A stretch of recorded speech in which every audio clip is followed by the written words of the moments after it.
Assalamualaikum dan salam satu Malaysia. Topik yang akan dibincangkan pada hari ini ialah falsafah pendidikan kebangsaan dalam pendidikan bahasa Melayu sekolah rendah. Pendidikan di Malaysia berkembang dengan begitu pesat sekali. Panduan utama pendidikan di Malaysia ialah berdasarkan kepada falsafah pendidikan kebangsaan iaitu FPK. FPK digubal untuk memberi panduan atau arah tuju untuk menentukan haluan, asas dan inspirasi kepada semua usaha dan rancangan dalam bidang pendidikan. Sebagai negara yang sedang membangun, aspek utama yang ditekankan oleh kerajaan ialah pembangunan modal insan. Pembangunan modal insan yang seimbang akan menjamin pembangunan sesebuah negara. Dalam hal ini, pendidikan memainkan peranan yang amat penting bagi merealisasikan hasrat negara untuk menjadi negara yang maju. Penekanan yang diberikan untuk menjana pembangunan modal insan yang seimbang ialah dari segi jasmani, rohani, emosi dan intelek, seperti mana yang terkandung dalam FPK. Salam sejahtera. Saya akan menerangkan mengenai kaitan antara falsafah pendidikan kebangsaan dengan pendidikan bahasa Melayu. Falsafah pendidikan kebangsaan ialah suatu usaha berterusan ke arah memperkembangkan potensi individu secara menyeluruh dan bersepadu untuk melahirkan insan yang seimbang dan harmonis dari segi intelek, rohani, emosi dan jasmani berdasarkan kepatuhan kepada Tuhan. Asasnya, apabila kita berbicara perihal pendidikan, hasrat kerajaan yang berasaskan falsafah pendidikan kebangsaan tidak akan lari atau berganjak sedikit pun. Hal ini demikian kerana sukatan pelajaran, kandungan dan pembentukan sukatan mata pelajaran sendiri adalah berasaskan falsafah pendidikan kebangsaan. Sememangnya hasrat falsafah pendidikan kebangsaan mampu dicapai melalui pendidikan yang menjadikan kandungannya sebagai panduan. Selaras dengan dasar pendidikan kebangsaan yang termaktub dalam Akta Pendidikan 1996, bahasa Melayu ialah mata pelajaran teras di semua sekolah rendah dan menengah. Bahasa Melayu berperanan sebagai bahasa kebangsaan dan bahasa perpaduan rakyat Malaysia. Pendidikan bahasa Melayu ini mempunyai hasratnya yang tersendiri, iaitu membina rasa bangga terhadap bahasa yang mencerminkan akal budi dan pemikiran rakyat, berperanan sebagai pemakin kepada semangat cinta akan tanah air yang dikongsi bersama oleh semua rakyat dalam satu wawasan. Perkara ini sudah tentulah selari dengan falsafah pendidikan kebangsaan yang bertujuan melahirkan warga negara Malaysia yang berilmu pengetahuan, berketerampilan, berakhlak mulia, bertanggungjawab dan berkeupayaan mencapai kesejahteraan diri serta memberi sumbangan terhadap keharmonian dan kemakmuran keluarga, masyarakat dan negara. Seterusnya, apakah kaitan falsafah pendidikan kebangsaan dengan pendidikan bahasa Melayu itu sendiri? Baik, kurikulum bahasa Melayu digubal dengan tujuan untuk memenuhi hasrat falsafah pendidikan kebangsaan itu sendiri, iaitu melahirkan insan yang seimbang dan harmonis dari segi intelek, emosi, rohani dan jasmani atau dikenali dengan singkatan JERI. Kurikulum bahasa Melayu menyediakan pendidikan bahasa Melayu kepada murid untuk menguasai kecekapan berbahasa dan berkomunikasi serta dapat menggunakan tata bahasa secara betul dan tepat. Sebagai contoh, matlamat sukatan pelajaran bahasa Melayu sekolah rendah dapat dikaitkan dengan proses melengkapkan ataupun equipping pelajar dengan unsur-unsur asas bahasa.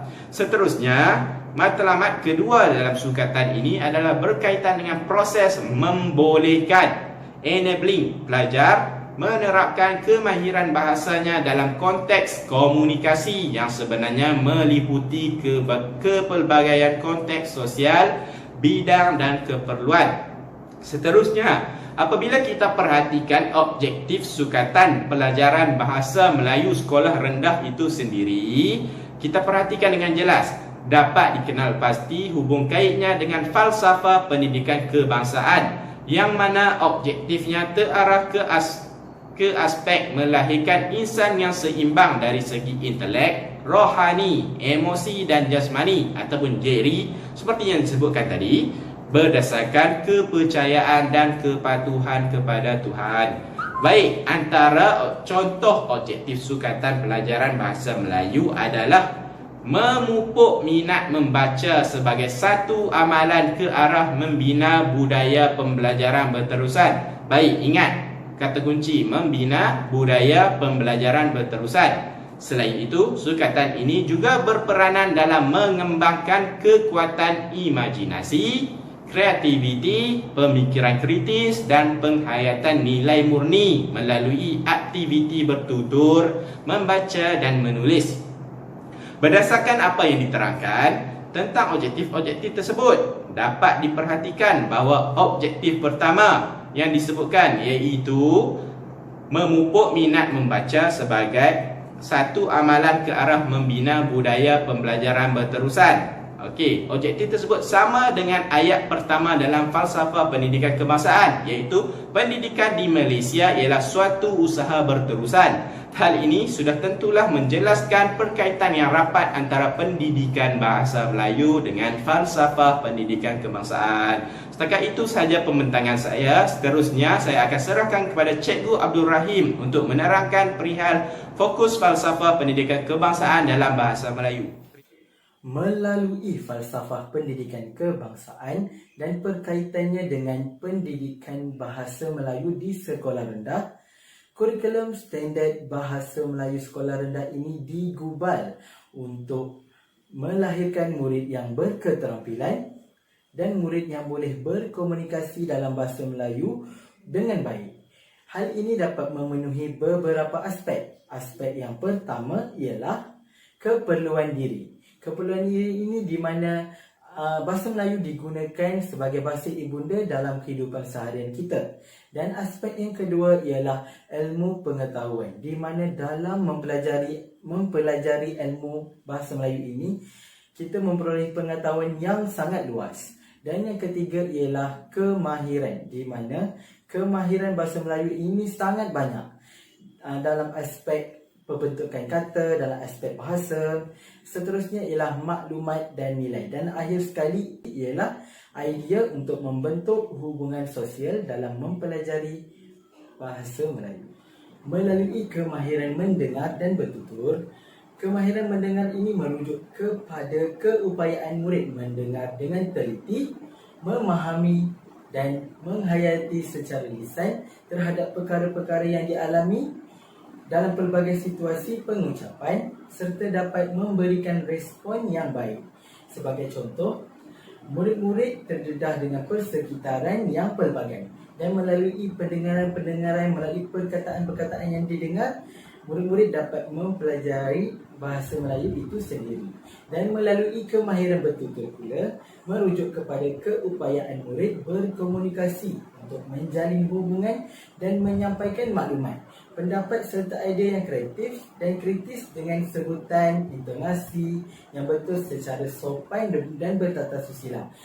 Sebagai contoh, bahasa Melayu ini menekankan konsep bahasa yang halus, bahasa yang tersusun dan bahasa-bahasa yang indah. Dan melalui pembelajaran bahasa Melayu ini juga didedahkan dengan konsep pertuturan secara baik dan secara bertata susila. Melalui kemahiran yang ditekankan melalui murid-murid tahap 2 pula ialah penekanan secara khusus untuk pengukuhan literasi dan aplikasi kemahiran bahasa supaya mereka lebih berketerampilan dalam berbahasa melalui bentuk lisan dan bertulis. Dan hal ini boleh dibincangkan melalui fokus terhadap penguasaan tata bahasa yang baik untuk membantu murid berkomunikasi dengan betul. Dan melalui penguasaan mendengar dan bertutur, murid-murid dapat berkomunikasi dalam pelbagai situasi yang lebih berkesan. Manakala melalui kemahiran membaca, murid dapat meningkatkan kosakata, memperoleh dan memproses maklumat serta dapat memupuk minat membaca. Kemahiran dan penekanan yang dilakukan terhadap pembelajaran bahasa Melayu untuk murid-murid tahap 2, pelbagai teknik dan kemahiran yang boleh diperolehi oleh guru-guru, iaitu teknik-teknik didik hibur, permainan kata. Sebagai contoh, didik hibur dalam aspek nyanyian juga boleh dilakukan untuk pembelajaran bahasa Melayu itu lebih santai. Sebagai contoh, saya mengambil daripada buku teks SJKC Bahasa Melayu rangkap 1 muka surat 35 bahawa aspek nyanyian perlu diaplikasikan dalam pembelajaran bahasa Melayu. Sebagai contoh, kawan marilah kita dengar pesanan ini, jagalah pemakanan supaya kita hidup gembira. Melalui contoh-contoh nyanyian ini di Malaysia terdapat pelbagai lagu kanak-kanak diperkenalkan. Jadi melalui lagu kanak-kanak tersebut kita boleh aplikasikan melalui pembelajaran bahasa Melayu. Dan lagu itu tadi diambil daripada lagu kanak-kanak, iaitu Gelang si paku gelang, gelang si rama-rama, pulang marilah pulang bersama-sama. Melalui aspek nyanyian itu kita dapat menarik minat murid, terutamanya murid pelbagai kaum untuk mempelajari bahasa Melayu. Dalam aspek sastra pula, kita boleh menekankan aspek-aspek sastra seperti pantun, syair dan gurindam. Saya mengambil contoh daripada buku teks muka surat 1, iaitu pantun. Saya bacakan pantun tersebut. Ikan gelama, ikan kerisi, mencari makan di laut biru, bekerja sama, jayakan misi, membantu rakan dan juga guru. Yang melalui pantun-pantun ini juga kita dapat menyampaikan nasihat-nasihat itu secara tersurat dan tersirat, di mana murid-murid dapat mempelajari, selain daripada mempelajari bahasa, mereka juga dapat mempelajari seni bahasa, iaitu sastra yang ada dalam bahasa Melayu. Seterusnya, saya akan membentangkan bahagian peranan guru bahasa Malaysia dalam merealisasikan falsafah pendidikan kebangsaan. Guru amat penting dalam merealisasikan falsafah pendidikan kebangsaan. Guru bertanggungjawab memperkembangkan potensi murid secara menyeluruh dan bersepadu dari segi intelek, rohani, jasmani dan emosi. Dalam proses pendidikan, guru perlu memastikan murid menggunakan pengetahuan dan kemahiran dalam kehidupan.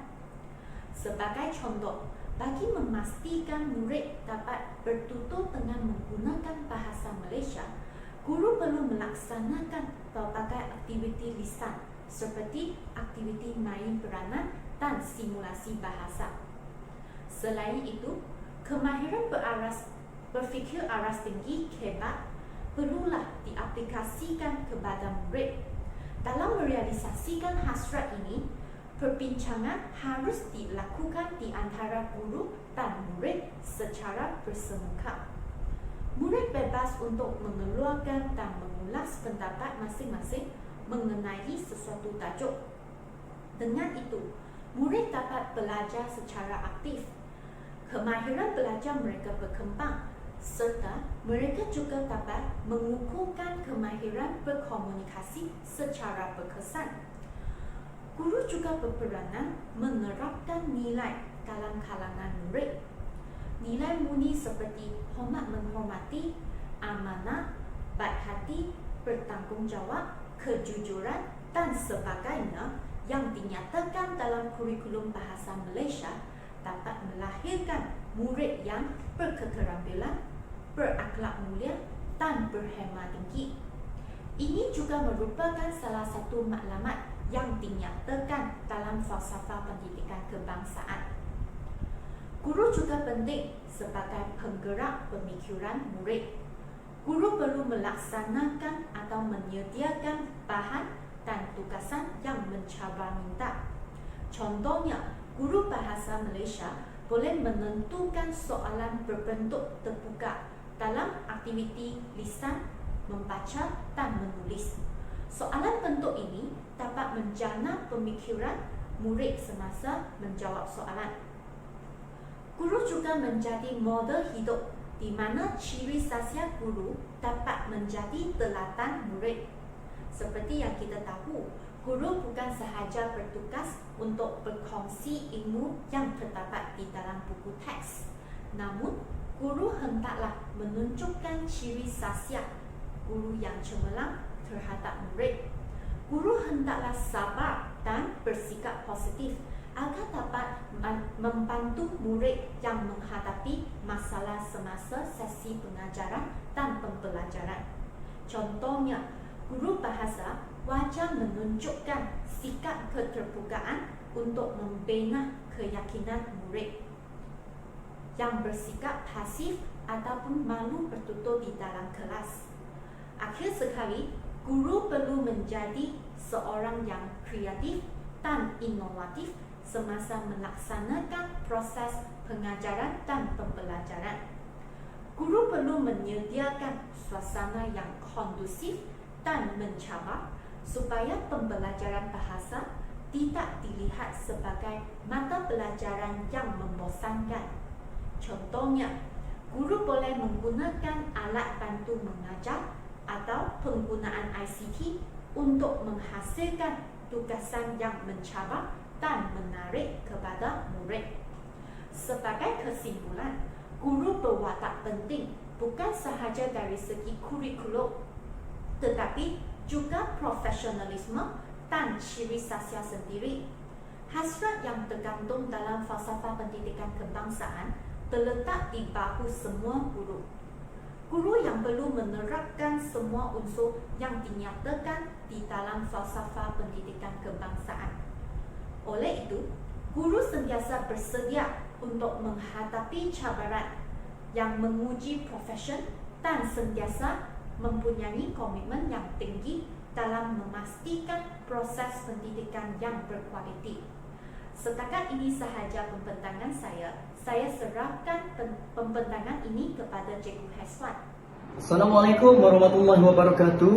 Saya akan membentangkan tentang kesan ataupun implikasi pendidikan bahasa Melayu sekolah rendah terhadap murid berdasarkan falsafah pendidikan kebangsaan ataupun FPK. Terdapat 4 kesan ataupun implikasi yang dapat kita lahirkan berdasarkan pendidikan bahasa Melayu ini. Kesan yang pertama, kita dapat melahirkan individu ataupun murid yang berilmu pengetahuan. Kesan yang kedua, kita dapat melahirkan individu ataupun murid yang berketerampilan tinggi. Kesan yang ketiga, kita dapat melahirkan individu ataupun murid yang berakhlak mulia. Dan yang terakhir, yang keempat, kesannya ialah kita dapat melahirkan individu ataupun murid yang mampu memberi sumbangan kepada keharmonian dan kemakmuran pelbagai peringkat. Kesan yang pertama iaitu berilmu pengetahuan. Melalui pendidikan bahasa Melayu, kita dapat melahirkan murid yang kaya dengan ilmu pengetahuan, bukan sahaja dari aspek bahasa tetapi aspek-aspek lain, ilmu-ilmu lain yang turut diselipkan dalam pendidikan bahasa Melayu, seperti yang terkandung dalam tunjang kurikulum standard sekolah rendah KSSR. Kesan ataupun implikasi yang kedua, pendidikan bahasa Melayu sekolah rendah terhadap murid berdasarkan falsafah pendidikan kebangsaan FPK iaitu berketerampilan tinggi. Melalui pendidikan bahasa Melayu, kita dapat melahirkan individu ataupun murid yang berketerampilan tinggi, khususnya daripada aspek komunikasi, Ia dapat dibentuk melalui kemahiran-kemahiran dalam pendidikan bahasa Melayu sekolah rendah itu sendiri, iaitu terbahagi kepada 3 jenis kemahiran. Kemahiran yang pertama iaitu kemahiran mendengar dan bertutur. Seterusnya, kemahiran membaca, dan yang terakhir, kemahiran menulis. Apabila dirangkumkan ketiga-tiga jenis kemahiran ini, maka kita dapat melahirkan golongan ataupun individu ataupun murid itu sendiri yang mampu untuk keterampilan tinggi daripada aspek komunikasi.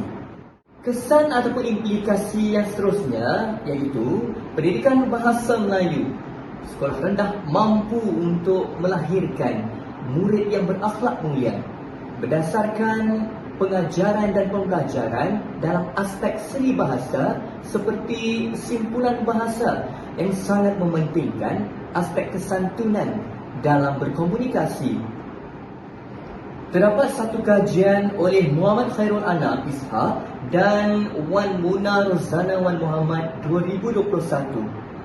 Kajian tentang asimilasi falsafah pendidikan kebangsaan FPK dalam pengajaran dan pembelajaran PDP, simpulan bahasa di sekolah rendah telah mencungkil 6 nilai murni. 6 nilai murni tersebut ialah kerajinan, kesyukuran, hormat menghormati, kesederhanaan, kasih sayang dan sifat berdikari. Kesan ataupun implikasi yang terakhir pendidikan bahasa Melayu sekolah rendah terhadap murid berdasarkan falsafah pendidikan kebangsaan ialah kita dapat melahirkan murid yang mampu memberi sumbangan terhadap keharmonian dan kemakmuran di pelbagai peringkat. Seperti yang kita sedia maklum, pendidikan bahasa Melayu diwajibkan di semua sekolah. Kurikulum standard yang digunakan dapat membentuk semangat bersatu padu dalam kalangan murid tanpa mengira latar belakang mereka. Sifat mencintai bahasa kebangsaan khususnya dan menyayangi negara Malaysia amnya juga dapat dibentuk melalui pendidikan bahasa Melayu di peringkat sekolah rendah. Jelaslah bahawa melalui pendidikan bahasa Melayu ini mampu memberi kesan terhadap murid berdasarkan falsafah pendidikan kebangsaan, iaitu 4 kesan yang saya telah ulaskan tadi. Kita sudah sampai ke penghujung pembentangan. Kesimpulannya adalah amat penting untuk para pendidik memahami dengan lebih jelas tentang FPK dan hubungannya dengan bahasa Melayu sekolah rendah. Ini kerana apabila pendidik memahami dengan lebih jelas, maka sudah tentulah matlamat pendidikan dan hasrat negara akan tercapai. Melalui FPK juga, kita akan dapat melahirkan insan yang seimbang dari segi jasmani, rohani, emosi dan juga intelek. Di samping itu juga, proses memperkembangkan potensi individu secara menyeluruh juga akan lebih mudah dilaksanakan. Sekian saja perbentangan kami pada hari ini.